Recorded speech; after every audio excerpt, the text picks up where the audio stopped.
Good afternoon, fellow citizens. Welcome back to the Citizens Chat Show. Today is, of course, Friday, where we always meet in the afternoons like this, discussing issues around the country. My name is Masesa Demiano, and on today's program and the topic of today, we are discussing budgeting process, of course, the FID Oil project, the Uganda-Rwanda border reopening, and what it means for business and politics. To take you just deep into the conversation of today, the National Budget Framework paper, which is the government's overall strategy document for the budget that lays down government's overall policies, identified in the National Development Plan 3, and the annual budget was presented to Parliament under the theme, Full Monetization of Ugandan Economy through Commercial, Agriculture, Industrialization, Market Access, and Digital Transformation. But we also know COVID-19 and the measures to contain its spread have had unprecedented negative impact on Uganda's economy and people's livelihoods. For example, Uganda lost over $1 billion due to the impact of COVID-19 on tourism, and of course lost $200 million as a result of the decline in remittances in 2020. And in the first half of 2021, the Ministry of Finance, Planning and Economic Development reported that poverty rate had increased from 18% to 28%. And two-thirds of Ugandans had lost at least some income due to COVID-19 crisis. Of course, other negative impacts include a decline in export earnings, which fell by 3.9%, a trade deficit of 452 million in November 2021, and a surge in public debt by 3.1%. That's about 73 trillion in Ugandan shillings due to COVID-19 induced borrowing. To discuss this and much more, I welcome you, my panelists. And of course, the faces are not new. We don't have any new face today. Awich, Major Retired Awich Polar, the Direct External Services with NRM, Awich, you're welcome. Thank you. Thank you, viewers. Thank you. Then followed by Sarah Bireete, the Executive Director with the Center for Constitutional Governance, our regular panelist. Sarah, you're welcome. Thank you, Damien, and good afternoon, viewers. Yeah, thank you. People have been commenting on the dress, so I think it is good for the show. Yeah. Then Ssuuna, Robert, is a tax consultant and an economist. Ssuuna, you're welcome back. Thank you very much. It's been a while. Yeah, it's been a while. Yeah. But glad to be here again. Thank you for having me. Yeah. And good afternoon, viewers. Thank you. Then finally is the congressman, like Awich says. Yeah. Joseph Ochieno is a UPC ideologue, but also a contender for the UPC Party Presidency. Joseph, you're welcome. It's good to be here, fellow citizens. Always a pleasure to be with you. Looking forward to our oil money being properly utilized. Thank you. We've not been with you for about 2 shows. And also, Awich, you stood off last week. The viewers missed you. I hope, and I'm happy to that you've joined us. State Matters. Yeah. Thank you. And right into the discussion and the conversation for the day. Ssuuna, I'll need to start from you because then you need to put context into our conversation today. How best can government restore business activity and, of course, deepen financial inclusion while considering to implement fiscal and monetary measures that will restore business activity and boost aggregated demand? Thank you very much. And first of all, I want to welcome all Ugandans from the longest lockdown in the world. Mm-hmm. I think the economic impact notwithstanding, there are many other impacts which spread all over the country. And wherever I've traveled, I've had comments arising from our sister countries, and they say that we are very blessed if we can be locked up for 2 years and we are still alive. Mm-hmm. But that's not the point. Now that we are open, what next? Mm. And it is interesting to see some of the key initiatives that the government wishes to put in place to ensure that the economy can rebound.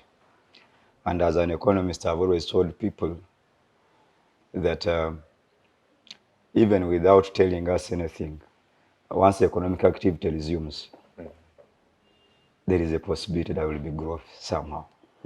So you can't come out of prison, even if you're just allowed to move around, you will create some impact. So for me, that alone, the idea that we are back to do anything, whatever we put our hands on, is a good initiative. But that said, going back to your introduction, when you look at the budget framework paper, the national budget framework paper, and the programs it has in place to revamp our economy and link it with the key sectors which they deem are very beneficial to revamping this economy. In my own opinion, if you asked me, I don't think the sectors that were targeted are the sectors that were most affected by COVID-19. If we are to look in the short run, I think the budget framework paper is looking at agro-industrialization, but for me, I would call agriculture to have been a survivor of the COVID-19 pandemic, because people still could go to dig and produce. The actual people who were impacted by the pandemic are not the actual people who are being addressed by the paper, the framework paper. I think the framework paper is more of a long term than those that want to address issues. I would think of tourism, for instance, hospitality sectors. I would wish to see interventions that are targeting, if we are discussing next financial year. But if we are looking at long term, I welcome the views that were put into developing the national budget framework paper. We are discussing an agricultural sector which we want to promote agro-processing and monetize it. And that has always been our dream. I mean, we have always complained from the taxation perspective that I saw recent statistics from UBOS that now 69% of our community agricultural sector is subsistence and 31% has been monetized, which is good news. But when you look at the government programs highlighted, Emyoga parish development model, which is targeting those key aspects of agriculture and value addition, you establish that the perennial challenges we've had in that sector in terms of generating revenue vis-a-vis what they intend to spend in it are not in sync. Because it is one thing continuing to spend, but if you don't look at harnessing the revenue source from the same sector, it is likely to be counterproductive. And that's why the deficit is always expanding between expenditure and governance. So you may allocate resources to Myoga, call it parish development model. A very good model, by the way. I wish to applaud. When you read it, you really realize it's a very good model. But how much you put in to monetize the sector and how much you get out of that sector has to be in sync. You can't develop a medium-term revenue strategy which is targeting sources of revenue, and you don't, and then you don't honor it, and then you are increasing the expenditure. That is my challenge. So you have a sector contributing over 22% to the national output, but a sector employing over 70% of Ugandans, and only 69% of it is non-agriculture, 31% is monetized, but contributing less than 1% to the national coffers. That's the revenue. So you're spending, yes, which is good. Circles and rest, good to promote that sector. But how much do you get from it so that you cover up where you've removed these resources from the national coffers?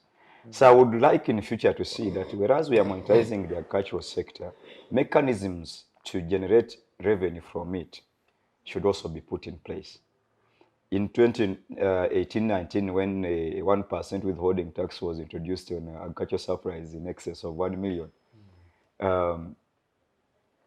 over 32 billion shilling was generated in a single space of 1 year. By the following year, because the policy was politicized, and I think some of the actors who are commercial farmers in that area thought it was not good, so they claimed it's going to affect the entire sector. But I tell you, there is potential in that sector, especially for big commercial farms. But we need to discuss who owns those big commercial farms and how are they going to be impacted. So if you ask me how we can do this better, let's look at, the intervention will be looking at the sectors that were largely impacted by the COVID-19 pandemic. Not the sectors which we have always thought that they need improvement and which are appearing in our different manifestos. Okay, for instance, the ICT sector was booming during the pandemic, but it's among the sectors that are being emphasized in the budget framework paper. So what does that leave other sectors that were impacted? When will they come up? So there is an assumption that they are going to naturally, since the economy is open, they are going to naturally happen without a practical solution to redeem them. Or they will get from complementarity with other sectors which have been talked about in the national framework paper. So I would have seen that paper addressing very short term, but medium term and long term later. But for me now, the way it stands, it doesn't seem to. Which are those key that you think should come out clearly? I would think, if you ask me which sectors were largely affected, I saw the tourism and hospitality, this night sector which has just been opened. We saw part of the manufacturing was impacted. We saw wholesale and retail because of the movement of goods. What interventions are in those sectors? Without politics aside now, what interventions are targeting those particular sectors? And to me, if you ask me, I did not find them inside the national framework paper. And that said also, even with the interventions that are being put in the paper, there are perennial issues and structural ones that we have not yet addressed. The models are very good, the Myoga and the rest, but we have had them before in other, the nomenclature has just changed. Have we addressed the challenges that made them fail the other time? That this time they will not fail. The level of literacy amongst people who are benefiting from this money, the procedure for accessing such money, how transparent is it? Is it for the guys who are very okay, or for the people who are down? So the model may structurally look very nice, but there are some nitty-gritties that we need to address if we are ready to help our farmers. And then finally, of course, like I said, let's not only look at the expenditure side of the government, let's also look at the revenue side to finance that expenditure. I thank you. Yeah, thank you very much, Robert, right there. And of course, when you talk about more of the expenditure side, more than the revenue, the Myoga is literally more of an expenditure too. Yeah. And Awich, do you think, considering a Myoga now, as opposed to giving the most critical sectors a lot of importance, do you think it's the right planning at this point in the national budget framework as it is? Because as it is, the Myoga and other projects were really given more pronouncement. Yeah, I think it is. Thank you so much. But I'd like to thank my friend for having stated that position. You'll realize that this topic at hand is very technical, and a plain lawyer like me would find it challenging. But I try to understand from the overall policy position or the overall philosophical position of the government, of the party. To the effect that for a long time there has been a cry for agriculture being abandoned, This is what the country stood for, including the congressman was saying, in the past this and this was in agriculture. Now, we have moved in for that. But of course, typical of human needs and human goalpost keeps changing. I wouldn't be surprised if there's again a complaint that, you're doing so much for agriculture, and yet that had been the cry. But in there, you know that it is being with a target of monetization. And again, we have a background where again we have been said, you came with the Bush economics, where we are doing barter trade, even at international level. So imagine if you are doing barter trade at international level, how non-monetized would you be? It was a disaster in a realm. So we are moving to that. That again, I said, like human needs, people will change goalposts. They said, now you are monetizing. And yet yesterday they are crying that you are doing barter trade. So human needs will keep changing. So having said that, again, if you couple up with industrialization basically is targeting at reducing imports, like import substitution, but also to a big extent for job creation. You realize that we have challenges of the youth and unemployment and all that. So if the framework addresses industrialization and the framework addresses monetizing agriculture, In the process of monetizing, financial transactions take place. And once financial transactions take place, his fears about extracting from what you have spent will be at play, because the process sets out itself through taxation. Even the agriculturists who have gotten money there, they buy airtime, they buy Coca-Cola. You know, that's the complex of economics. So once it is monetized, the financial outcome from it settles out itself. Therefore, it's right to go to the villages. Forget about the nomenclature. Go to the villages where the agriculture is. Give money to the people. Let people produce. Let them sell what they produce. That is monetization. And if you couple up with industrialization, then we would have addressed the concerns, but first of unemployment, secondly of generating revenue even for the government, and also thirdly having money in the hands of the people. So I believe that that framework, we are going in the right direction.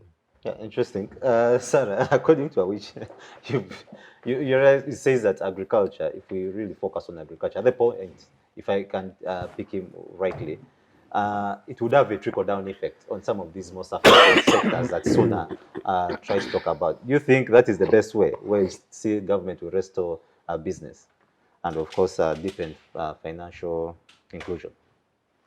You know, I was in a senior 4 during the 1995 elections, and I still remember that big design of modernization of agriculture. I'm now a mother of teenagers, and we are still on the same rhetoric of agriculture under NRM. NRM has been talking big when it comes to agriculture, but what is the trickle-down effect, or what is the action deriving from their big talk? So the highest money NRM has ever allocated to agriculture as a sector is 3.8% of the budget. Now we are doing program budgeting. It's even difficult right now to talk about a percentage per sector. But the last time it was at 3.8, and that is the highest they've ever allocated to agriculture. So they have always given it lip service as a sector. And as Robert was submitting, you know, like the effect of COVID on tourism, I just remembered the recent event at Kororo, where tour operators were protesting the expenditure of 6 billion on an entertainment event, relaunching the logo of Uganda as a part of Africa, something discovered by Winston Churchill or named by Winston Churchill long time ago. And you get 6 billion, which is more than the budget you are allocating to a sector that you are rebranding the country. How can you rebrand a country through a hangout of the big boys at Kororo? How? And you spend 6 billion. What did it even do amid this COVID pandemic? So that extravagance of the regime, the non-fiscal indiscipline, that is worrying me as we celebrate the oil deals. FID. And then you're like, yes, the direct investment into the oil sector, where, you know, the foreign companies are injecting in $10 billion, and you're like, how are these people looking at the money? Because where did the COVID money go? Imagine people dying and the world is scared in a pandemic, and people are stealing money. So with that background of the leadership, I don't want to necessarily power cold water on what Which is saying, but that is the character of the leaders that he's associated with, unfortunately. But going back to the budget and its focus, the budget has 3 specific themes of restoring business activity, agro-industry and industrialization, and then a resilient population. But when you go to the details, The devil is in the detail. yes, the devil is always in the detail. I know we have very smart planners, but at times you're like, what happens to their brains? Because if you look at generally revamping the economy. It is a three, and this is layman's language. Really, I belong to the discipline of Awich, where he declared himself a plain lawyer. But lawyers study some economics also, because otherwise, how would you balance your books? No, I last did economics in entire school. You did the accounts for lawyers and that's taxation accounts. law. That is accounts. And business Yes. law and succession law. Not business law. Taxation. Yes. Yeah, you know something. So Are you suggesting Tara is so bad? Well, are you The suggesting economics Tara? evaporated over time. Where is the school? We go to colleges and So to revamp the economy, you need a complete cycle of production, processing, transportation, and consumption. So at production level, you are looking at the manufacturing sector, where it has been most affected with loss of personnel. We have lost our best entrepreneurs to the pandemic, including the governor Bank of Uganda has succumbed to COVID. So we've lost big human resource to the pandemic. How are we looking at that gap? The enterprises they were running, most of our entrepreneurship, achievement is personal to holder. You die with it. Yes. So what is happening to these businesses? They survey by the private sector, they've lost 75% in terms of businesses and human resource. 75, yes, they've produced their scientific I'd like to be survey. able to see that. Yeah. The private sector foundation, they have a survey, which I thought government Including would look losing at. their head. Of course, they even lost their executive director. So we have lost very, critical human resource in this country. So when you look at that level, you're like, okay, how many businesses are likely not to come back? And in their estimation, 50% of the businesses are not likely to reopen. As we say, the economy is open. So we are losing 50% entrepreneurship and the private sector. For the women, it's higher, it's 71%, including those who ate up their savings during lockdown. So what are we doing to this? I don't see it in the budget framework paper. When you go to building a resilient economy, we know that Uganda has survived thanks to the agricultural sector. There are two sectors that are resilient, have been resilient over COVID. It is the agricultural sector and the e-commerce. So what are we doing? If you go to the agricultural sector, between me and you, they will pay lip service as usual. Because if for 36 years, you've never had a budget that goes beyond 3.8, what magic are you going to apply today? Even when you are choking under the skyrocketing public debt, what magic bullet are you going to apply to the sector that you have failed to apply in 36 years? I don't think so. Agriculture has been able to sustain us through food. Food security is... Food, everybody has been able, basically, largely 80% of Ugandans have been able to afford a meal a day because of cheap food prices, but also the cheap food prices due to transport challenges, especially when there was limited transport, not beyond the district. And then, generally now we have fuel prices that are increasing the transport. But the food prices have been able to effectively mitigate inflation under COVID. So we need to look at what are the gaps. Also, 8% of people that have been in private sector are estimated to go back to agriculture, those that have lost business. And 15% of the former employment people are expected also to come to the agriculture sector. How prepared are we to absorb? So that's what the budget should be speaking about. In practical terms, without too much coining, in complicated English. I don't see this. Thank you very much, Sarah. Joseph, which recommendations would you give to this effect in this budgeting? A combination of Sarah's and my brother Ssuuna, and suggesting that our writer suggests that bush economics reality is here. One thing which is actually I found very interesting is that I saw this with interest because education, the fact that this regime has privatized education, I'm actually quite surprised the educational sector is not emphasized. I've not looked at the detail. And Not really, because I'm a fan of the privatized process. I'm actually very seriously anti, and the future People's government would fundamentally reform and take much more education back into the hands of the state leadership and guidance.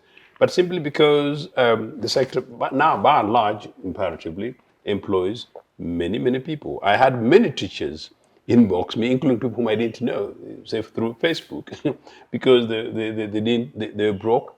They didn't know how to. In fact, there are many cases of teachers.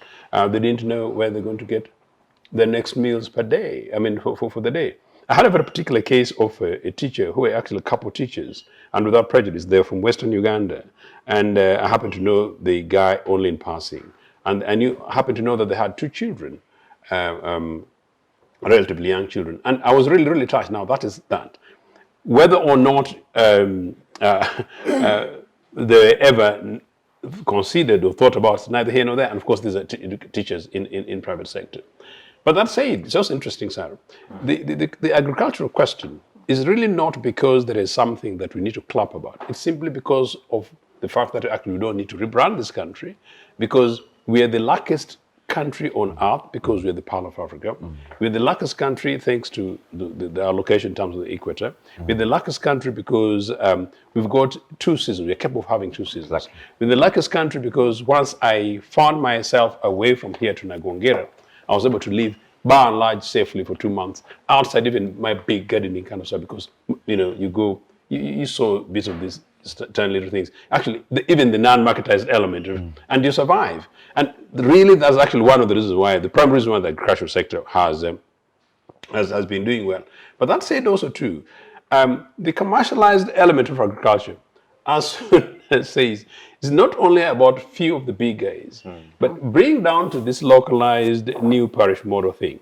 I'm yet to wait to see. I just normally look at Tororo as a sample, and I look at my communities, and I travel from Tororo to Nagongera, and I travel from Nagongera to Paya, and I travel from Nagongera to Busolwe, and I look at the activities, agricultural activities by the roadsides. And then I look at where I was during the good olden days of UPC, and even the latter part of the more difficult time of Amin. And you clearly see that there's hardly any much activities going on down there. People, agriculture in many ways has sunk for some of the reasons that Sarah is talking about. I don't know how we are going to monetize this process.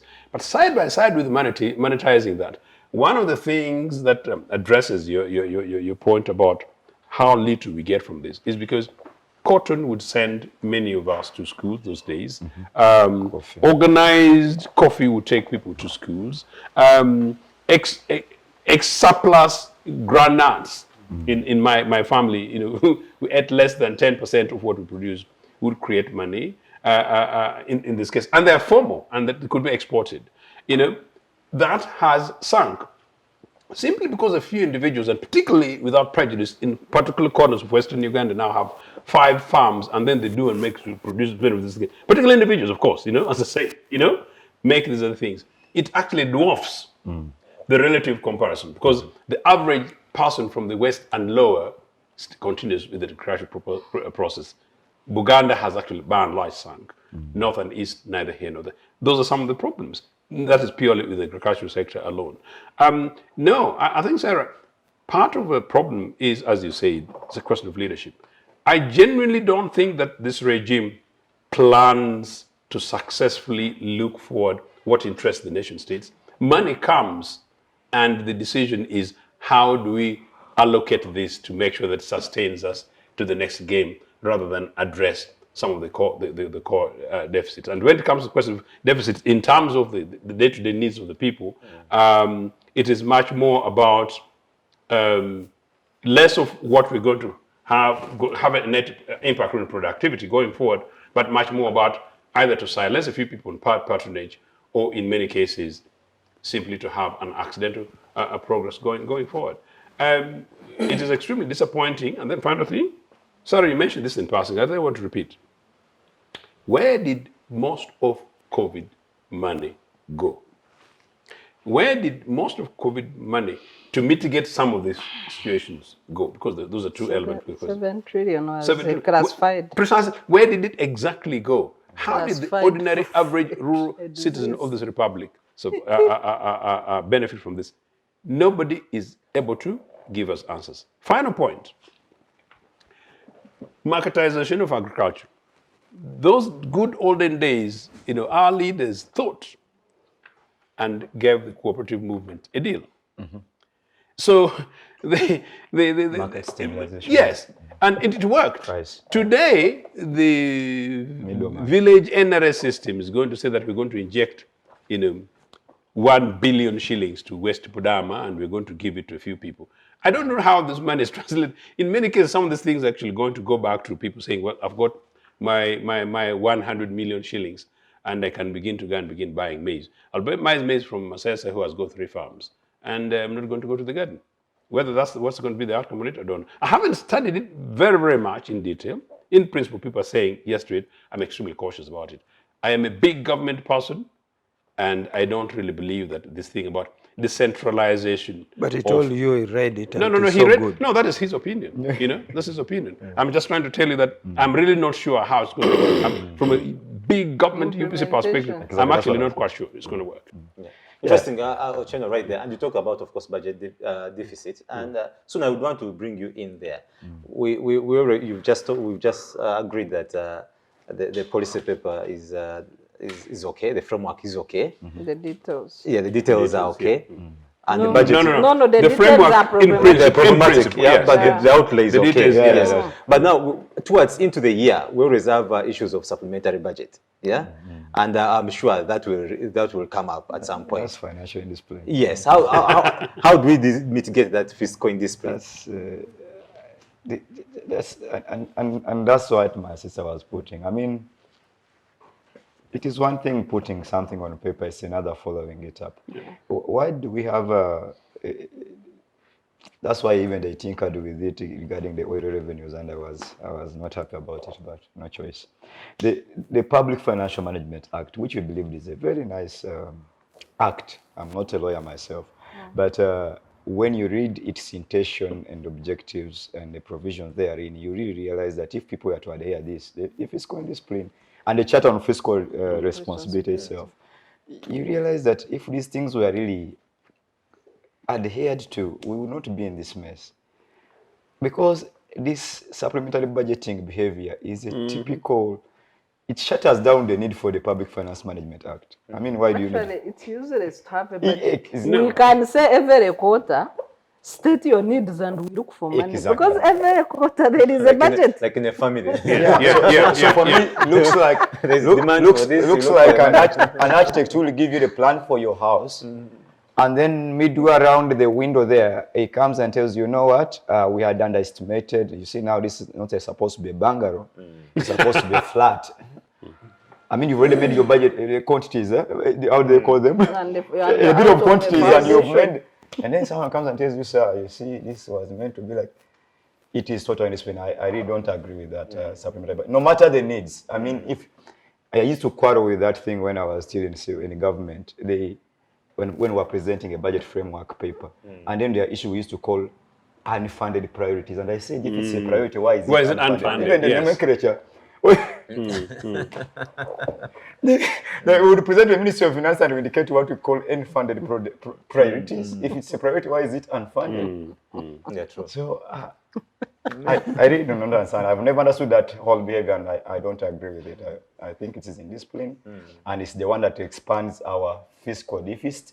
That's why the URA people are always on pressure, because whenever supplementary budget, our government is a hand to mouth, the way it called other people when they were closing us up.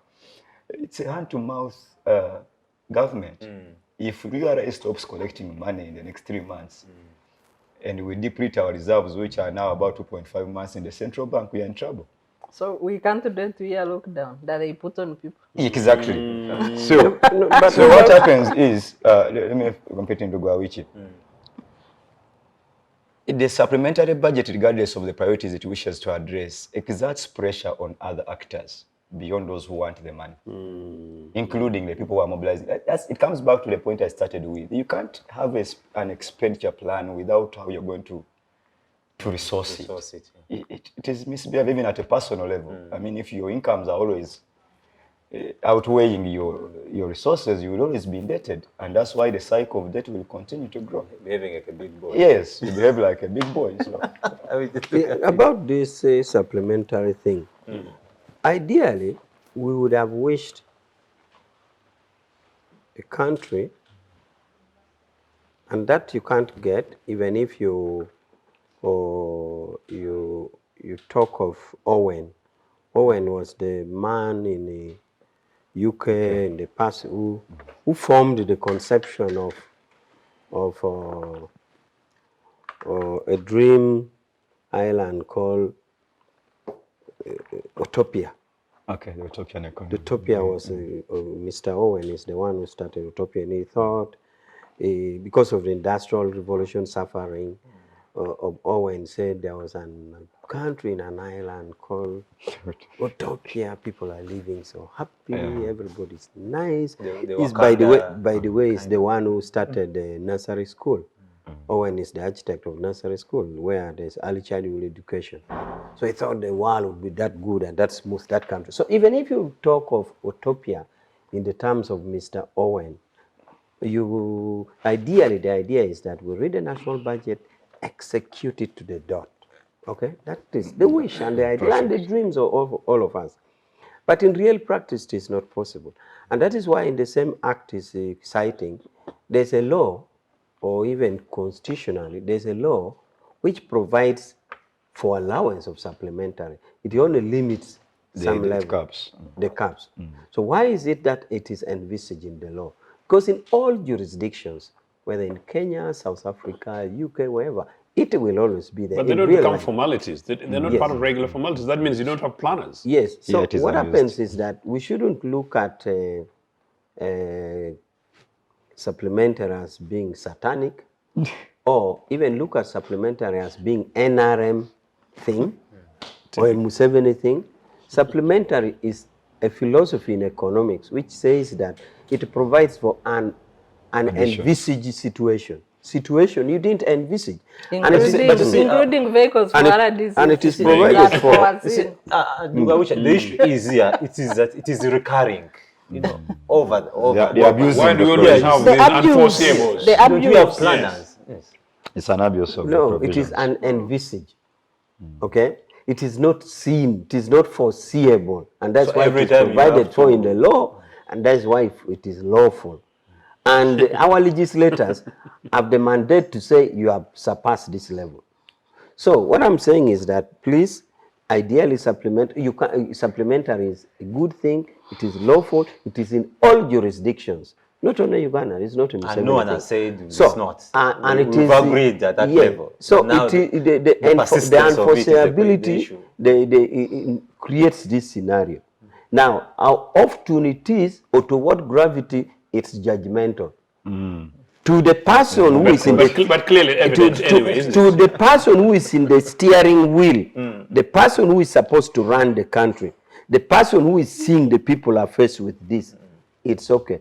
But to an outsider who thinks you're being extravagant is another thing. That's why I'm saying looking at it is relative and circumstantial. But if you were put in that chair... We've seen also supplementers going into the unclassified budget. No, it is not about unclassified. It's about the need, the challenge that is at that time. Yeah, but Mr. Awich, I've also seen when we read the budget performance reports of different ministries, you find that even ministries who requested for supplementary budgets have actually reported under absorption. Yeah. So what explains that? For me, I think it is not bad to provide for it in the law, but I think when it's like you're having a son who keeps asking for money every day, and you don't tell him, sir, today we don't have. They will always come to you.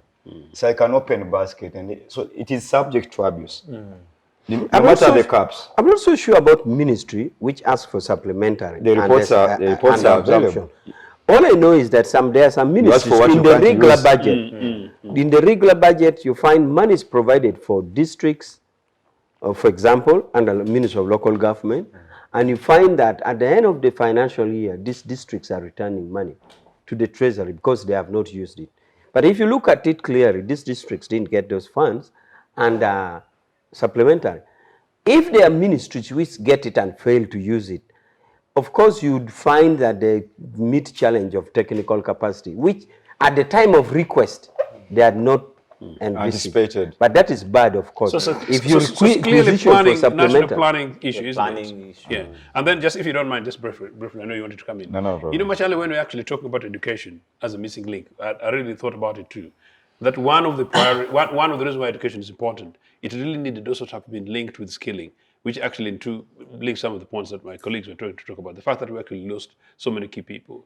So really, a manifestation of a missing link, and that's leadership. And leadership in the broadest sense is what we used to call training in my other life elsewhere. Training needs. And if you say training needs, you know you really have issues, you need to sort out your house. This really is what we're talking about. But when you talk of planning, the congressman is talking on planning as if there's a lacuna, there's a gap, there's an empty thing, they are not addressed. Planning, in my opinion, is well catered for. First of all, you have the National Planning Authority Act, which is an installed authority with the board members are full-time employees with PhDs. The most qualified people in Uganda. And that's one of the things that bother me. I worry, the most qualified people in Uganda are actually found in Planning Authority. We don't have a problem. And Namulonge and the two research, Kawanda, Namulonge, and Planning Authority is where the best brains in Uganda are. We are not sure. Now, they cannot project these things? Secondly, to that effect, they have produced second, third national plan. Yes, and it is being executed. And again, my party, where I'm a director, derives its manifesto from the planning. The planning. Yeah, because we, as a party, we have to take the national perspective. Okay. Wow. So we do that. It's interesting. And again, the national budget follows the same trend. And actually, for your information, it is common saying that even countries like Rwanda, which are doing so well, they implement the Ugandan plan. Still the Ugandan plan. Yeah. And it works in Rwanda. Yes, I wanted to come in on the issue of supplementary budgets. You know, the provision is for unforeseen emergencies. Absolutely. Yes. Unforeseen emergencies. But what items do we always present in supplementary budgets? Money for presidential donations, extra cars, the promises, cars, you're referring to cars for RDCs and presidential advisors and office space. Is that unforeseen emergency for this country? And are they really emergencies? For every quarter, there are 2 supplementary budgets. They are almost like on a monthly basis. So we are running a country like an emergency. Yeah. That's what it means. That's why I said we are running it accidentally. We just succeed accidentally. We need to introduce another discussion, which is of course topical into the week, the FID on the oil project, and I want to bring in Sarah. What do we understand by the final investment decision for Uganda's oil and gas project by Total Energies? Because of course our viewers there, it's a discussion that I've always even seen it on the Twitter spaces, people saying those who understand the FID are very few. So I would want and the most comical one, of course, the disclaimer is that I'm not an expert in this, yes, but I'm an interested citizen. Yes. This decision was delayed for about 4 years because of our politics. One is corruption, including cases that were in national and international courts regarding tax returns, kickbacks, and the rest. Uganda's image was tainted around oil governance and the ability to be a petroleum country. Then 2 was the transparency issues. And we had to sign up for the transparency initiative and EITI, and we are now compliant at that level. We are not compliant. The 4th element was land compensation, which is still very contentious. And it will still derail the process if not addressed. And the other element is on the environmental management, which is also not yet. Environmental and local content? addressed. Local content was addressed as yeah. we established a local content policy, but we don't know how far we have gone to build the capacities Yeah. of citizens to be able to benefit from the take oil advantage. revenues. But if you look at the decision of investing $10 billion into the oil sector, it is good for our economy. Thank you. But the biggest worry is, are Ugandans going to benefit from this money, or it will also be channeled through foreign firms and foreign companies, and then we have a cycle of capital flight from our oil revenues? I think, to me, those are the critical issues. I know that the Uganda petroleum industry has been registering the companies and people, yes, service provision. There's a list. And if any of you out there, you are interested, you need to go to the website, log in, but you must be registered, you must provide your tax details, and then necessarily you must be fully compliant to the laws for doing business in the country for purposes of transparency, compliance, and the rest of it. Then the big decision, where I don't see a clear commitment also, is on where, I know oil revenues, oil will come out 2025. Where will the oil revenues go? On 2 occasions, I've seen the late governor in the parliament, may he rest in peace, Governor Mtebile, being, questioned about depleting their money from the oil accounts. Petroleum fund. Yes, so the petroleum fund has been depleted twice before we even exploit oil. So what will be the conduct, the fiscal discipline, to make sure that oil does not become a cost to Ugandans? The current oil is estimated to last 25 years. Yeah, 25, it is not a lifetime resource. Where will it be invested is a big question that Ugandans should interest themselves in. People have suggested education, infrastructure, health as the key sectors where oil revenues will go. But do we trust these people to do this? To me, those are the questions that we should interest ourselves in. Interesting. Awich, I think what we should now get to have this conversation on before we go for a break is, how will the project contribute to the social and the economic development of Uganda? Sarah's asked a question, should we trust them? Trust us. Please. Show cause. Trust us. Can you Now show you why? So, if you trust us, On what grounds? if you After trust 6 us, years. if you trust us, then it answers the question. No doubt that you have seen of late that the infrastructural, especially roads, is really a priority. And even with the resources that were really which were inadequate. Just to demonstrate this, recently we were in eastern Uganda as a secretariat team. We divided ourselves into districts. The first day I had Tororo, Congressman's hometown district. The second day I had Palisa district. Do you know I left Mbale through Tirinyi Road, like 5 kilometers, I think, then branch on the left to go to Palisa. The road is double lane, double with a divide in the middle, black and serious, up to Palisa. Now, when I reached Palisa, I did what I was supposed to do. I finished, and I wanted to drive back to Tororo, to Mbale, because we had a radio talk show with the Secretary General, Right Honorable Todwong. Do you know I took a road unknowingly from where I was? I found myself in Kumi. I said, no, but this is not where I had to get to Kumi, yeah. This is From not where I Palisa had to branched Kumi. from. Straight. I asked a border, where am I? That you're in Kumi. Oh my God. I had to drive back to Mbole. The point is, that is if I have a point. Because when when we're in entire school, I'll respond. when we're in entire school, we used to have this friend of ours from Bar High School, and he would always tell us, my point is, but he had no point. So, but I think I have a point. Now, my point is, if I have a point, is that we have reached a situation where you even get lost of a road in Palisa to Mbale. In hundreds of kilometers. The roads are good and so similar. I got lost. I thought I was driving on the same road. I found myself in Kumi. Now, therefore, to gain the trust For you to trust, you should have trusted. What have you done before for me to trust you? So we have done this and we are continuing to do this. Therefore, you should trust us. So the money, the economy, the petrol dollars, so to say, will definitely go to the right thing, to the areas that are priorities, infrastructure. And you will note that to every part of Uganda now, something which including Lango. which didn't happen. No, Lango roads are bad.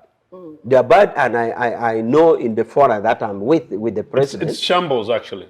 Even when the president is watching me saying this, in fora that I've been with, I'm very recent, it took recognition, even before the demonstration. Actually, on the 17th, 18th, 19th, 20th, 5 days to Christmas, 4 days I was with the president, okay? We're sleeping in Lake Vic Hotel, being suffered to State House every morning. He took note of that before the demonstration. So long roads are bad. After 35 years, after 35 years, this infrastructure nonsense.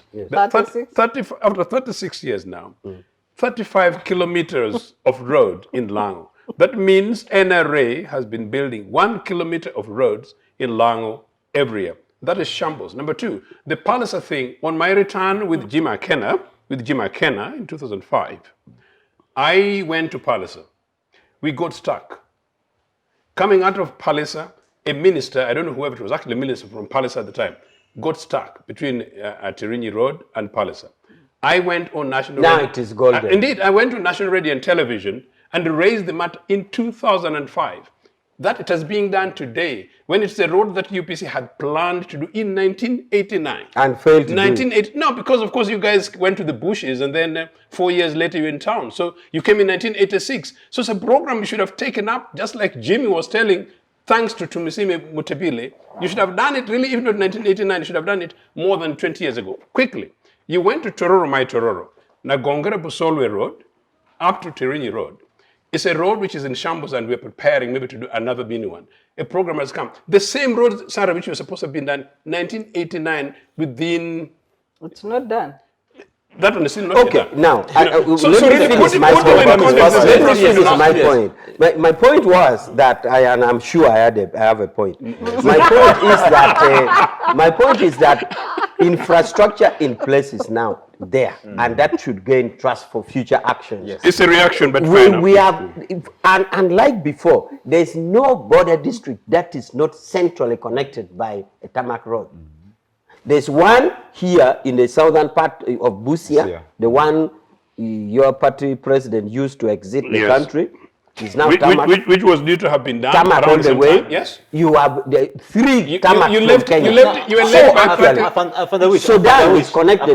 You're talking about the Ugandans giving you trust, and which has been over for 36 years. The trust has been there. We thank them for that. I want to bring we thank them for that and appreciate it. And Ndugu Ssuuna, on the issue of the socioeconomic. The FID. Yes.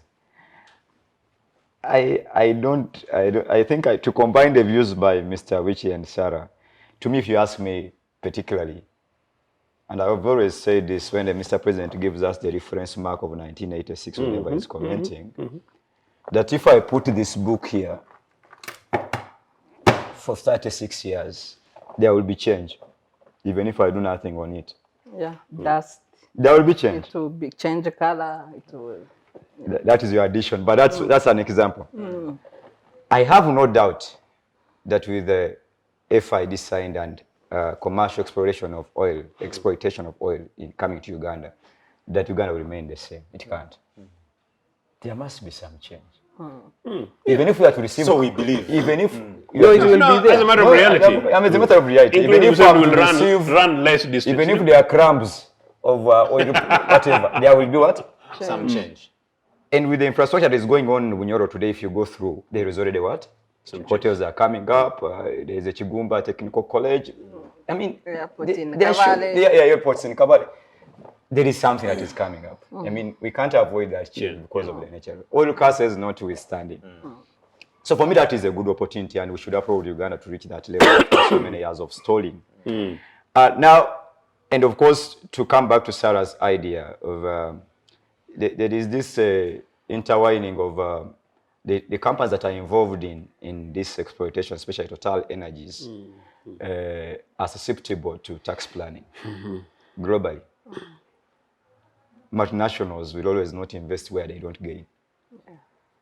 And Sarah, for your information, even that 1 billion, where 600 million, which was capital gains tax because of that case, the big bonus notwithstanding, even that would not have been possible if we were not wise enough. Those companies are always ahead of the game. Yeah. And they want So to pay Taro tax. had wanted to do that because it has done it in many countries. In fact, Uganda sets presidency in that case. Congress, are you hearing? Uganda To have did. been able to recover And- something before Taro could escape From completely. Taro Oil, but we set a bad one on heritage Exactly, related, it was a different with story. kickbacks and corruption. So, but that said, I want to show you that we can't remain the same. There's something that we'll Yes. always get from there. So if we already have a billion shilling from these royalties and capital gains, what more can come later is what we are waiting for. So there is hope, and Uganda should be optimistic about that. Local content, that was she has explained already. There is a whole register of national suppliers, but how have we prepared them to be able to supply and partake of the opportunities is another issue we need to address. And I also want to applaud the Petroleum Authority of Uganda for being a little bit transparent, because even when they do these environmental impact assessment, they always engage the locals to understand what is actually going on. We are discussing issues of transparency in the oil sector. They need to be addressed. That's why people are still telling you the financial investment season is a technical what? Technical term. Yes. Yet the oil is going to benefit most Uganda. So those transparency issues also need to be. The thing that annoyed me, like I highlighted earlier on, is the tampering of the Public Money Financial Act. I don't remember the section very well, the lawyers will advise, wherein now they will be allowed to spend at source. If the petroleum fund was depleted when it was under the control of the central bank, what is going to happen? That's where issues of pessimism can come in. What's going to happen when these people have now been granted the opportunity to spend at source, and the parliamentarians agreed to that bill? So for me, that's where I have the issue. The issues, yes. Capacity challenges for local suppliers to partake of the opportunities. The revenue management, where now it is being spent at source. But in terms of benefit, whether we take crumbs out of that, even if they steal 90% of it, there will be some people who will benefit and who are already benefiting from this. Yeah, thank you very much, Robert, on that. And of course, I think we need to get back into a short break. And to our viewers out there, I hope the conversation is informative. We've been powered by Inspire African Coffee, and the conversation. Go to our YouTube page, Civic Space TV. Subscribe. Just subscribe. There's a hard subscribe button there. Subscribe. Be part of this conversation. We're on Facebook Live. We're on Twitter. The hashtag is ChatShowUG. And of course, the Civic Space hashtag also, Civic Space TV. Be part of the conversation. Let's have a short break and return. Violence, anger and hatred, misery, loss and pain. No, this shouldn't be the situation after elections. Fellow youth and Ugandans, now that elections are over, it is time to embrace our differences in opinion, political affiliations, and other issues that tend to divide us. We need to refocus on all the things that are beneficial to us, our families and friends. It's our duty to restore peace in our communities, and even as we participate in democratic processes, it's important that we do it with dignity. Say no to post-election violence. This message is brought to you by Center for Constitutional Governance in partnership with Action Aid Uganda. The Citizens Chatroom happens every Friday at 2 p.m. on Civic Space TV online on Facebook and YouTube. We invite you to be part of this conversation. Civic Space TV, freedom always. Welcome back from that short break. My name is Masesa Demiano, and you're on the chat show here. And I've been joined by Joseph Ochieno. Today, I've been joined by Robert, Ssuuna, Sarah Bireete, and retired Major Awich Polar. Of course, we're discussing the economy, FID, and now we want to tackle into the Uganda-Rwanda border reopening, what it means to the economy, and of course, the politics around it. And I want to start with Afanda Awich.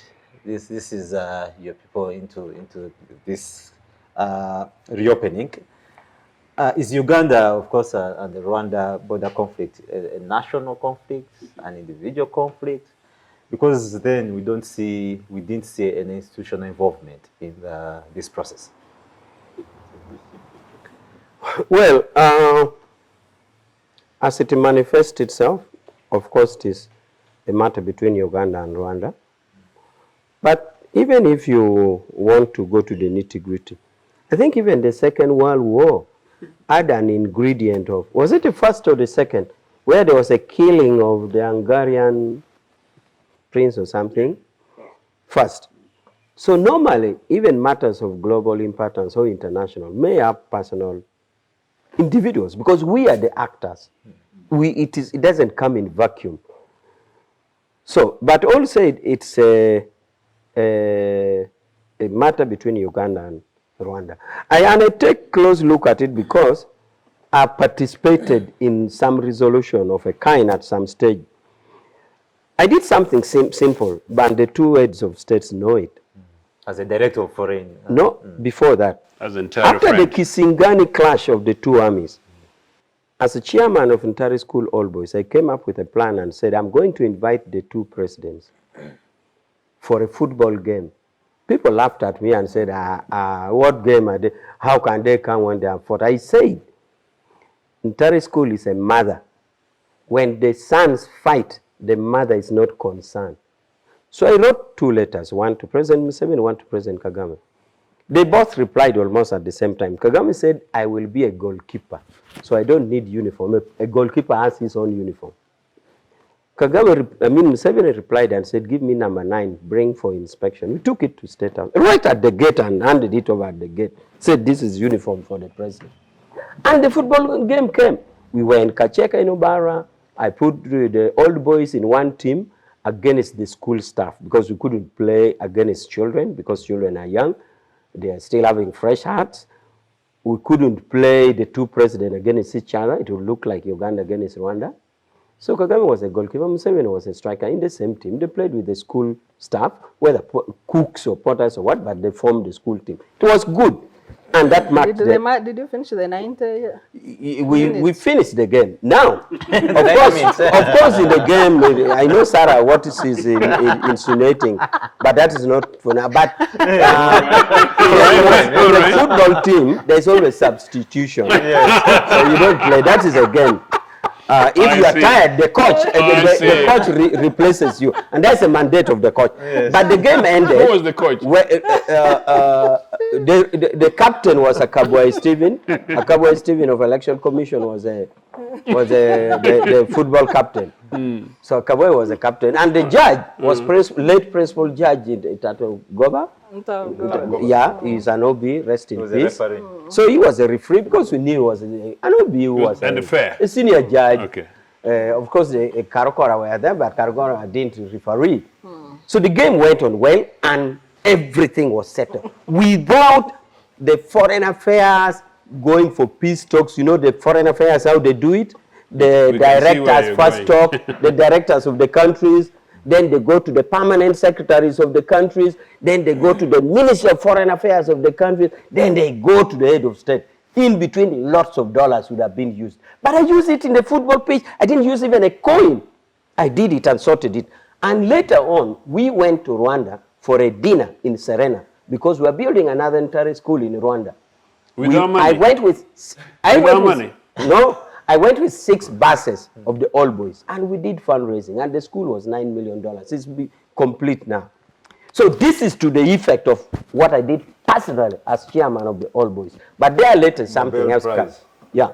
So thereafter something else came up. So, but what I'm saying is that in my honest opinion and the interface of the two people, I don't see any point of quarrel between Rwanda and Uganda. Absolutely nothing.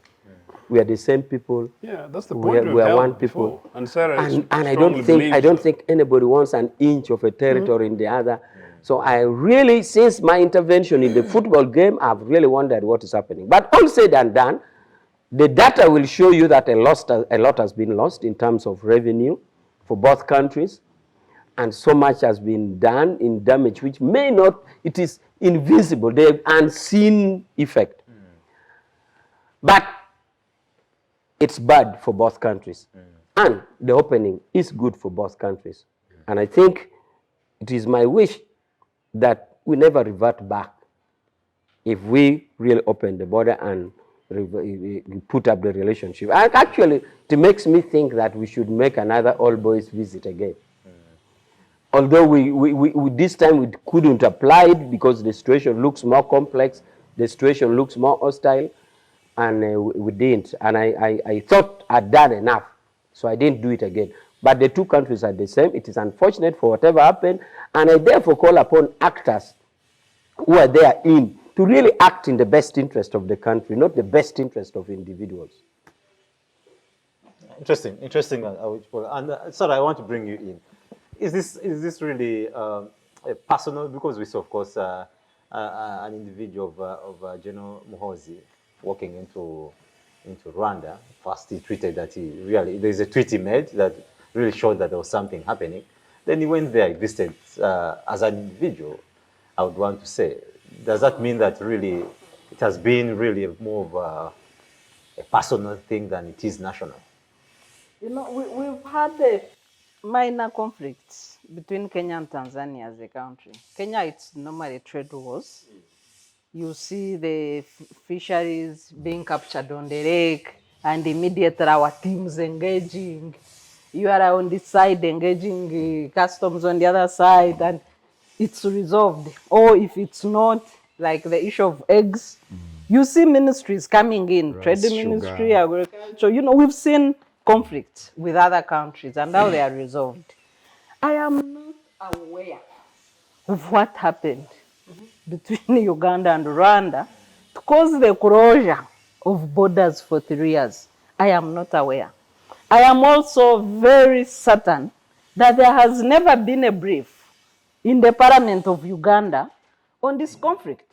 A border closed for 3 years, and on this one, I want to blame our members of Parliament, because their duty is to check the conduct and excesses of the executive. There has never been a single day when citizens of Uganda are briefed about the cause of a closure of a border that has happened for 3 years. But even as we talk today, the border is not fully open. It's only cargo that is passing through, or citizens returning for either country. But it is not open for normal trade. If today we decided as chat show to visit Rwanda by road, it is not open. So even as we should talk of maybe partial opening, but it is not fully open. Because I saw I saw some, and the claim was that they were trying to agree on the COVID regulations to allow. Well, it's partial opening. Rwanda has said there are still issues to harmonize, including management of COVID. Yes. I have heard a cargo, I think, truck rider from Kenya saying the cost of COVID testing on the Rwanda side is $5, and the cost on the Ugandan side is $30. So at times you wonder, where are we getting our kits from? To the extent that our COVID testing is 6 times the testing on the other side of the border. We're a landlocked country. And even this also very briefly. The mistrust, what causes mistrust and fiscal indiscipline with this regime? How can testing on the other border be $5 and it's $30 on this border? We need evidence on that. I've heard. You see, it is hearsay. Yes, I've heard the truck driver saying, complaining that there is need for harmonization. We are under the East African community, whose principle is free movement of goods. That's why I wanted to start. And peoples. Goods, services, and the people. Peoples.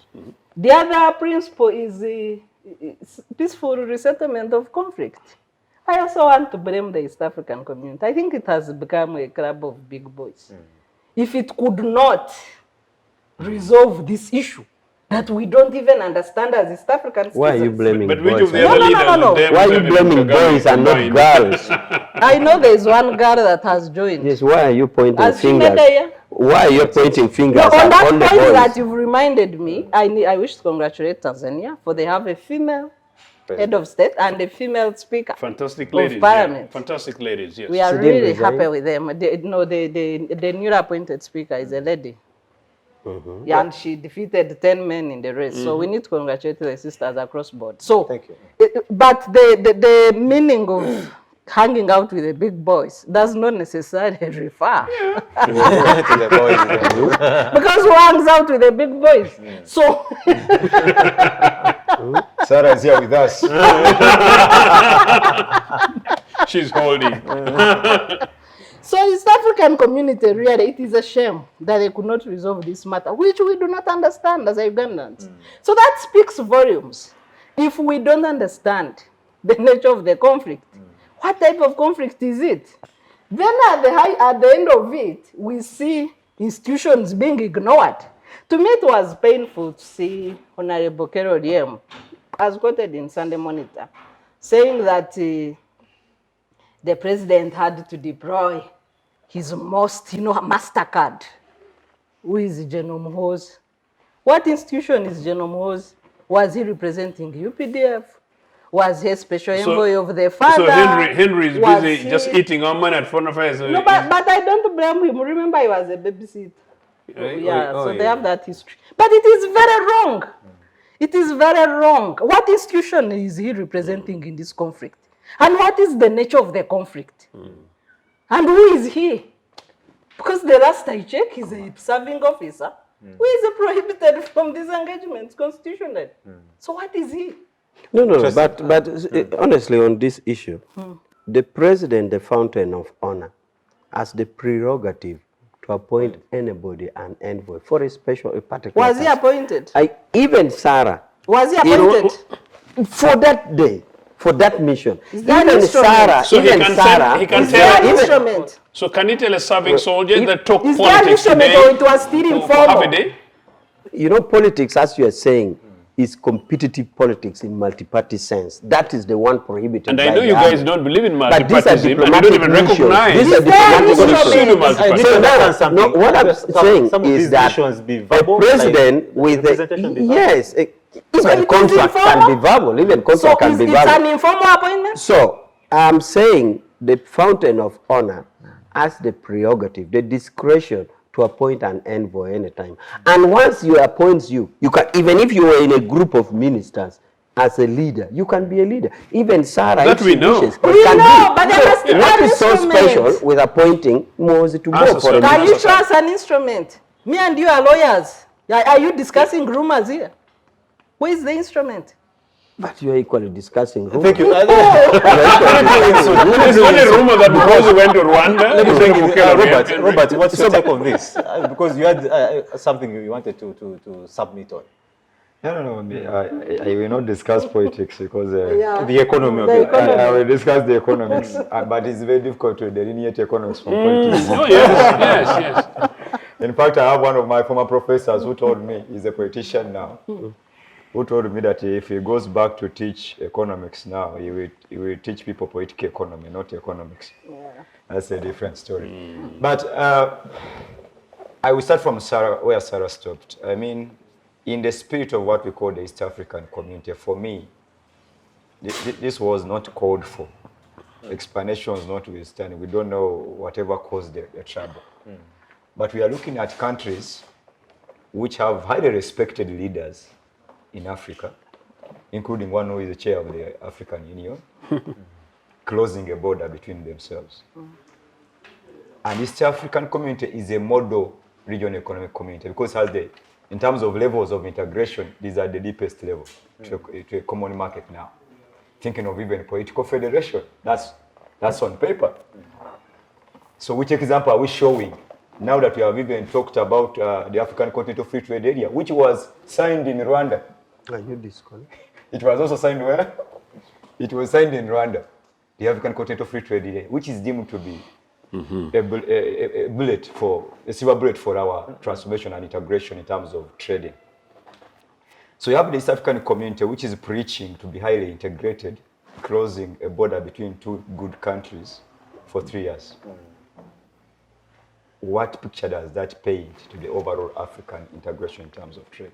So for me, it was a bad precedent because the way the Agenda 2063 was designed, it is to build on the existing blocks, SADC, East African Community, ECOWAS, and the rest.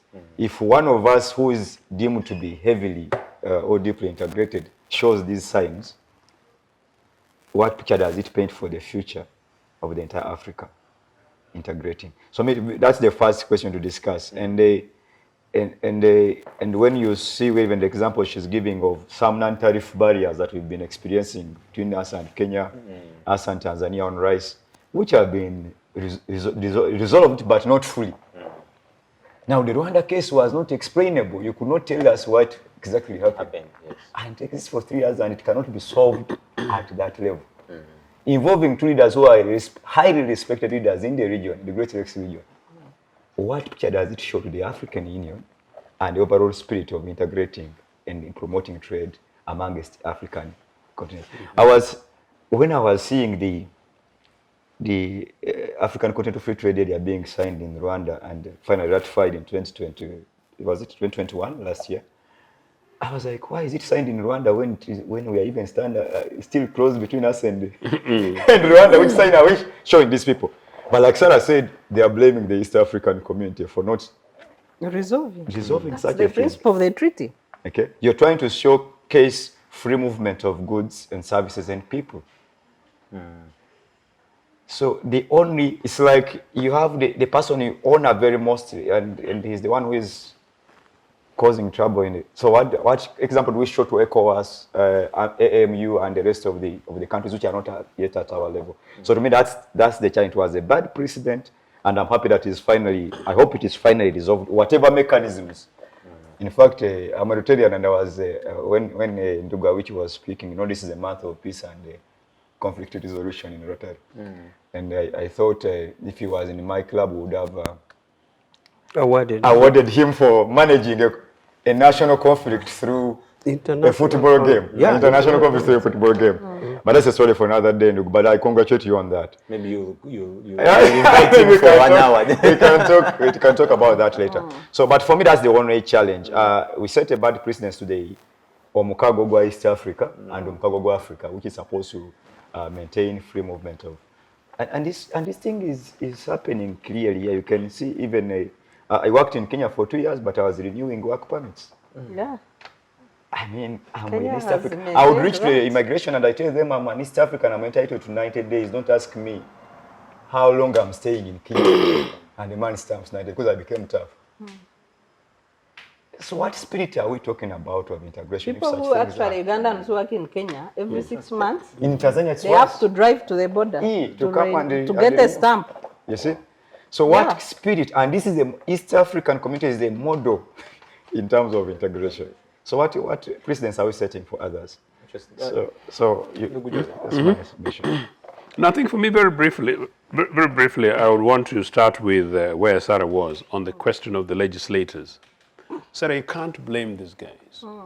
Most of the legislators are predominantly NRA, and most of these are free agents contracted in the National Assembly. These are guys who go to the National Assembly, and NRA assures that people whom they need to, quote, elect, and you know some of the experiences, are people who would have to go and say, yes, sir, into the National Assembly, or they will not return all the money that was used, and the power, and the military, and the might, and the rigging that was used for them to go is not guaranteed next time round. So really, basically, these are predominantly yes individuals. And I think, fellow citizens, on the basis of this, we need to begin to think very seriously whom we elect and whom we give our power and positions, votes and mandates, including whom we tolerate at a national level. These guys, claim they found this intolerant. They just went to the bush. I'm not encouraging anybody to take that approach. But whom we tolerate when they're in positions of power and leadership, because it's extremely important, as my brother here suggests, this African community, for the Milton Bottas and Julius Nyerere and to an extent Kenyatta. Kenyatta was a less keen guy on this. This is a fantastic model for the European Union at the time. So the level of integration had already gone very far then, actually, before these guys picked up. Number two, the template for the process, for the integration, were there in the 60s. So even some of the technocrats that Awich is talking about, who can't, harmonize between 5 Rwandan dollars equivalent to $30 Ugandan, if true, tells you the question of leadership of the planners there. So those are very important things. Now, they're nitty-gritty, and it's not a political point. These are the realities. Number 2, I have blood relatives in Rwanda. You know, children who could not see their parents either side of the border. The only crime is being the other side of the border. You know? So for 3 years, I know a particular individual who could not see their children, their beautiful children, could not see one of their parents merely because of this. Rural, ordinary Ugandan children, rural, ordinary Ugandan, Rwandan children. That is the gross impact. Forget about the economics of it. Number 3, what is it that we win, go into Guinness Books of Record, who being the longest closer of education, unless we want to make sure that we outsource everybody's brain and maybe give a reserve that NRA can use in future. Number 3, how can you explain a closure of a border for 3 years between two of the closest in recent times nation states with the kind of commonalities that they have, particularly the kind of thing that Awich wants to pride in? Museveni and Kagame. Kagame, this boy who was in the streets of Kampala. The most socially Indeed, what exactly is it? And so Sarah is absolutely right. With the President Museveni speaking Kinyarwanda, and Kagame speaking Lunyankole. And I even saw some tweets the other day, allegedly from some of these other guys that talk about tracing routes and other things for which I can't comment. You know, so these are commonalities. So what exactly is it? Why are we holding citizens of this country hostage, and why are we holding Rwandese citizens hostage on a matter between two individuals? It is so individual. Sorry, you've said it on this program several times, that evidence has just come to prove it to you.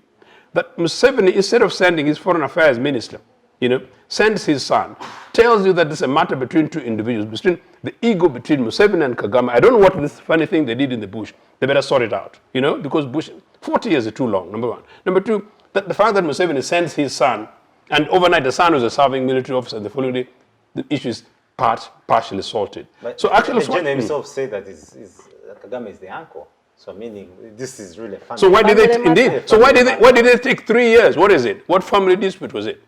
You know, what family dispute? And what do these children that I talked about? What is it that they owe them? You know, and what punishment for them? And that's just a sample. Forget about. I'm not even going to the trade thing. And the final thing, though, actually, a matter of interest. Awich has suggested that you guys entire school, you're building a school for $9 million in Rwanda. I actually find that as a question of loyalty. You're building a school for $9 million. UPC founded 5 secondary schools in my current constituency in 1980. They're supposed to have been built to the level of Nabisusa and Berenyanja within 10 years. You know, one of them, New Vision, reported the other day that there is 1 pit latrine for 100 girl children in Tororo, in my constituency. I find that exceptionally unwanting, that happens after sort of 30 years, 35 years, 35 years, but really 30 years since the schools are supposed to be completed, and you're spending $9 million. So there's something which is going on which I think is fundamentally wrong. It's completely outside the context of the debate, but it brings a question of loyalty on our leadership, and the citizens of this country really ought to know. You said it in this program. I think it is something, if it's the next school after the school in Tanzania for Museveni, is neither here nor there. But if it's entire school loyalty, which other entire school have you guys, entire boys, built? I want one in Karamoja extremely soon. Thank you. Two elements of the border that we are not discussing, of the border reopening. One is that the border was closed for poor citizens between the two countries. Yeah, indeed. Because the rich were able to fly whenever they wanted. Actually, that's very interesting, actually. Yes. The international flight was never closed.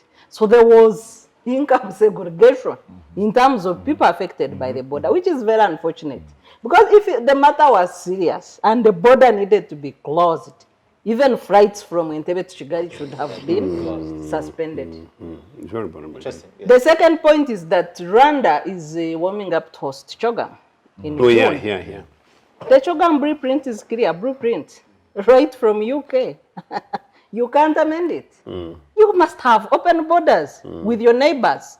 So whether it is Mhozi who has gone there, whether it is who, Rwanda must open its borders in preparation for hosting of CHOGM. Yeah, true. It fits into the same question that I wanted to ask Awich. Yeah. With the CHOGM hosting, of course, political skeptics would say that this was just a cosmetic kind of reopening, that something like that the closure would happen thereafter. After CHOGM, they are likely. Oh, that's why it's partially Yes, open. if you don't open No, put your question. What is the question?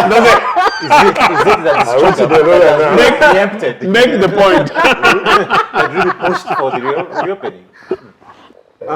But that would be speculation. It would be talking out of facts. We better establish and interrogate the facts that led to the opening or partial opening. But I would believe that both parties, both sides of the nation states have been knowing that the ordinary citizens wanted the border open. And I thought it was a continuous hope and struggle for both parties. Now, if a factor came in place to accelerate it, thanks and good. But I think all parties, especially the ordinary citizens, have been feeling that apart from political decision makers, the people are the same. Rwandese, Ugandans are relatives, we are one people. So the speculating about the Commonwealth would be really speculation. But also, before I close that, let me answer on the question of the developing of the school. You see the other school, that side is purely private initiative. The Rwandese said when they were in Uganda, they had two homes. Those who went to Ntare, that they had a home in the refugee camp and a home in Ntare. And they asked us that if you have ever been a refugee or if you know refugee life, which was a better home? They all shouted in chorus that the home in Ntare was better than refugee camp. So he said, then, why don't you build one in a memory? So it is a purely private, and that's why each of us who went had our dollars to contribute, not government things. So we contributed as old boys. And I would think if Mwiri would wish to, if you had Mwiri students who came from Kenya, Kisumu, and you want to go and build one in Kisumu, you are free. So why don't purely private. Rwandese refugees build schools here in recognition of here? Because number two, very important point for young people. It's actually not true. Don't because go to they're the Rwandese. third. No, they're Don't go Rwandese. to the third. They're Rwandese refugees in Padola. They're Rwandese refugees across this country. They're Rwandese refugees in Nagonga. Okay, let me and answer. we looked Let after me them. answer Fantastic. that. Let me answer that. The thing is, this answer about the Rwandese injecting money here. No, you are President diverting Kagame us has to- put in a lot of money in Ntare school. Yeah, He has you are put in a lot of diverting money. us. Ntare school, not in Yes. Kalamanya. Yes. And not in Awero. You are diverting us on CHOGM. Kagame has been on record for saying that some people are interested in official pictures Yeah, without looking at the content and resolving the outstanding issues. And in that speech, he said that for him, the key issues that must be resolved is the issue of insurgent groups and the issue of harassment of Rwandans. At least he was very clear. He said, look beyond the official pictures. Some of you are consumed by official pictures. So whether the opening has come out of the CHOGM outlet, which you cannot host, the Commonwealth heads of state with closed borders, you cannot. So whatever opportunity has brought to the partial opening, my call is to the leaders. Because the issue is personal to them. It has nothing to do with the people or the institutions. Is the Rwanda-Burundi border still closed? I don't think so, but I'm not updated on that. Still, you can't host CHOGM with closed borders to your neighbors. You cannot. So Rwanda will open. Whether they close after CHOGM, that is something that we shall wait to see. So and Uganda should work towards preventing that, because it's the most likely scenario if the underlying issues are not resolved. So the issue really that would be interesting is to hear on the Ugandan side, although some authorities have said for us we never closed our border. But what is your response to these on those issues? two specific allegations? You can't remain silent there when you are affecting lives of millions of people. Interesting. On the economy, I want to bring You must be accountable. Yeah. I want to bring in, Which wants to respond? Sorry. We will never close the border. since we are discussing... Yes, but how about the allegations? That About the allegation of the closure or the allegation of the torture of Rwandans. The cause of the closure. I mean, he who claims he has the burden to frame. So on the economy, Clever lawyer. we're discussing both the How do you economics and put it at politics. my door and tell me to I want to bring it. I want to bring it clauses to like Ssuuna. economists, other factors constant. Yes, Ssuuna, I want to bring it to you. Yeah. Yes, sir. Of course, we've had over 200 million annual exports to Rwanda, and how soon are we likely to see a resurrected trade?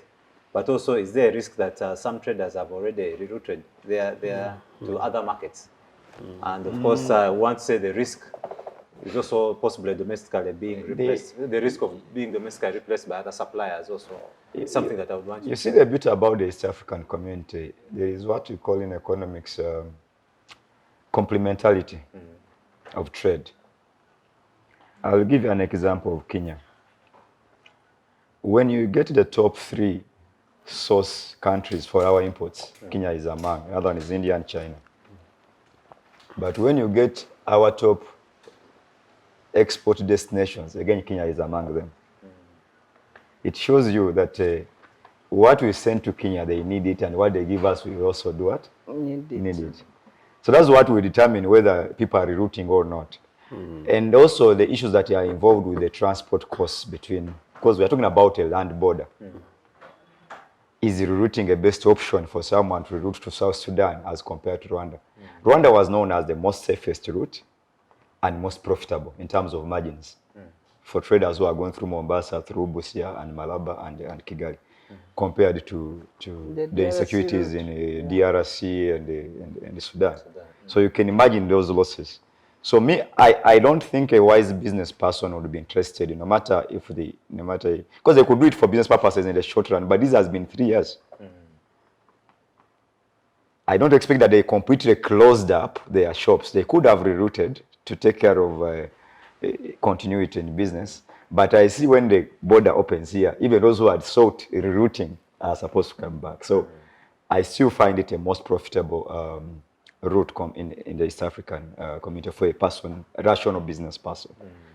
And if you tell me if that lost amount will be covered soon, I cannot tell. The estimate cannot be given. If the amount that has been lost in 3 years, how long it will be covered with these partial and non-partial and uncertainty. A business person will always worry about how certain is the opening. So what they are going to do, they are going to take what they call in accounts where they say, enjoy while stocks last.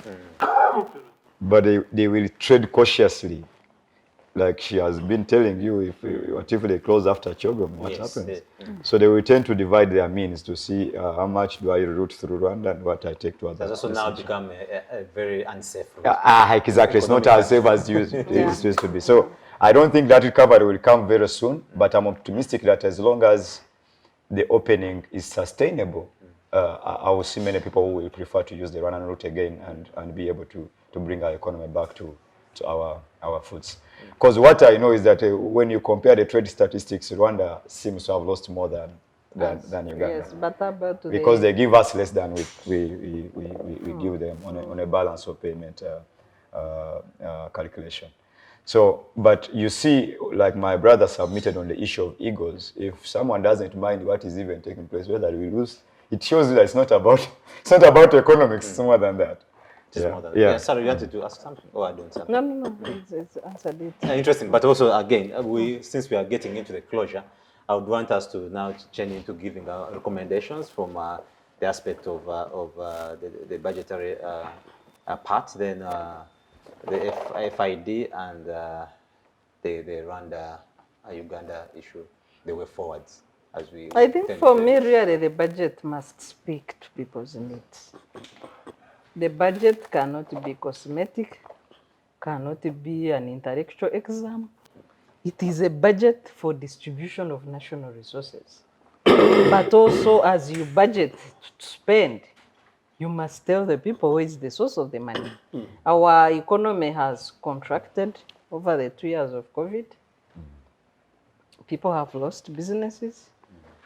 We have revenue shortfalls. So as we budget, where is the source of the money?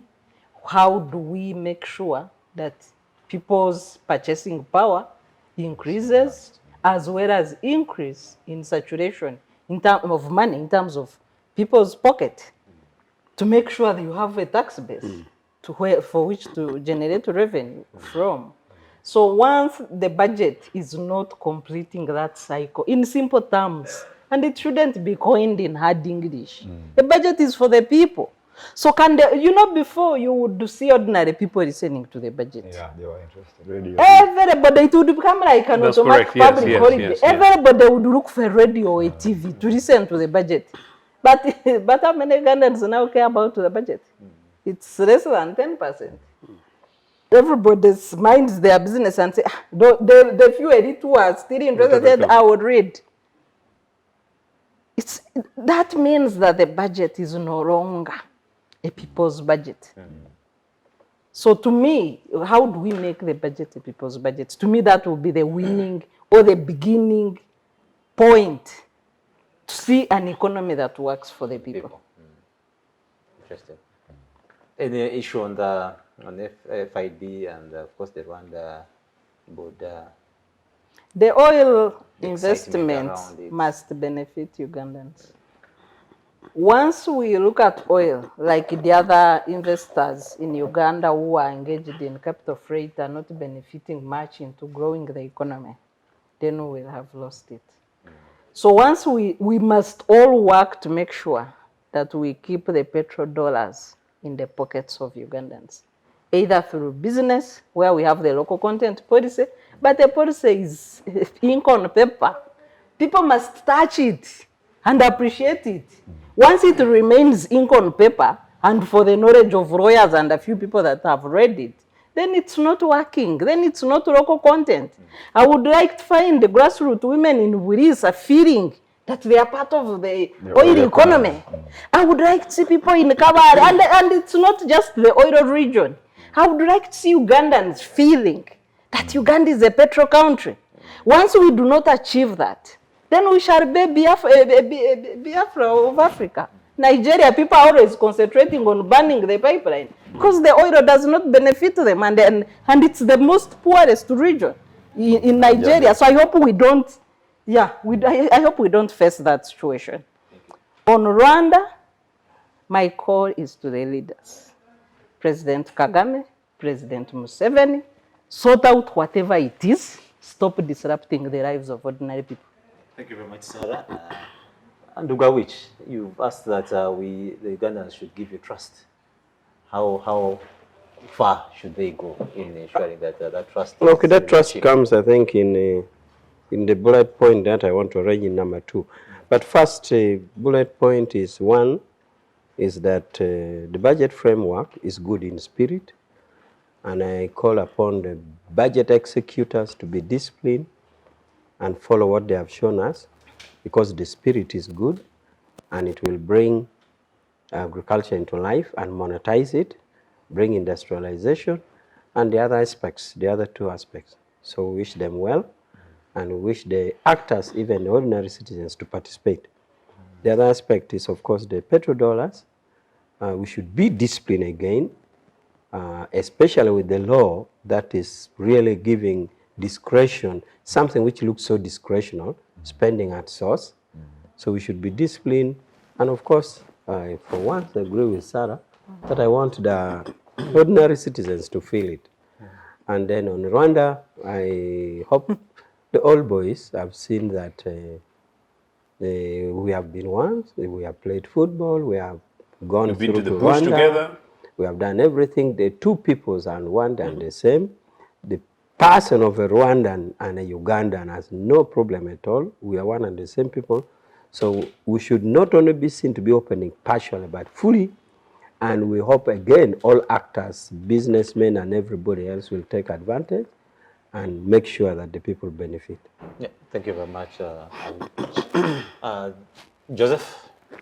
Yeah, I think possibly not much to add, except that as far as the question of the budget is concerned, I think I take from Sarah, I agree with her that the budget should, whatever has been presented, must be real, must be costed, must be clearly thought out, the detail must match the headlines, number 1. Number 2, that it must be properly implemented and must be in response to people's needs and not necessarily the needs of a few individuals. And that it must be seen to be serving the entirety of the country. As I said, Lango is a clear example. 1 kilometer of road in 36 years is actually criminal. And that in Tororo, you boast about Palliser, a road that should have been there 35 years ago, and I'm still waiting for my Nagongara Busolwe road. But all those are linked because most of those of that time was basically locally generated resources. That's why budgeting is very important. National resourcing is extremely important. Some of these other things we're going to be doing based on the burden of loans that we pick from China, and sometimes we forget that there's added burdens to our children. On the question of oil, I hope indeed, and I totally concur. When you were still much younger, I was campaigning on the Ogoni oil thing in the streets of London, apart because of the environmental impact crisis at the time. And number two, the exploitation of Shell in cohoot with the then military regime in Nigeria, which is not very far away from the Museveni regime of today, and exploiting the people of that country. And in a way, it seemingly worked, and Nigerians have moved on slightly much more. They're not much more disciplined actually than national monies, including those one from oil. But they haven't really done very well on the environmental thing. But I don't really want my Bunyoro to become another burning fuel center of Ogoni, like Sarah rightly says. And I think, lest we forget, that is our national oil. Really, the people of Bunyoro are substantially privileged to have it. They should really have, by and large, a better share of it. But it's a national resource which must serve the entirety of the country, and not only to Bunyoro. So for that reason, we want to make sure that it works well. And also, most importantly, there is accountability.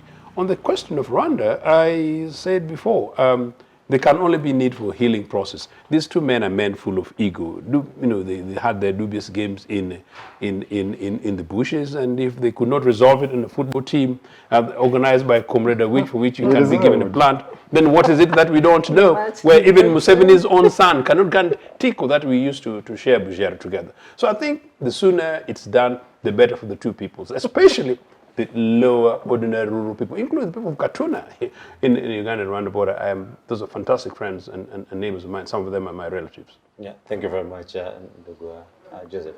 And finally, Robert. Thank you very much. I'll start with the Rwanda-Uganda border. I think it's a good gesture that it's opening. We hope it can open forever so that, and fully, so that trade can continue, so that the spirit of the regional economic blocks building into the African free continental trade areas is preserved. Secondly, in terms of the final investment decision that has been signed, again, I applaud Uganda. I would love to see accountability in terms of revenue properly benefiting the Ugandans.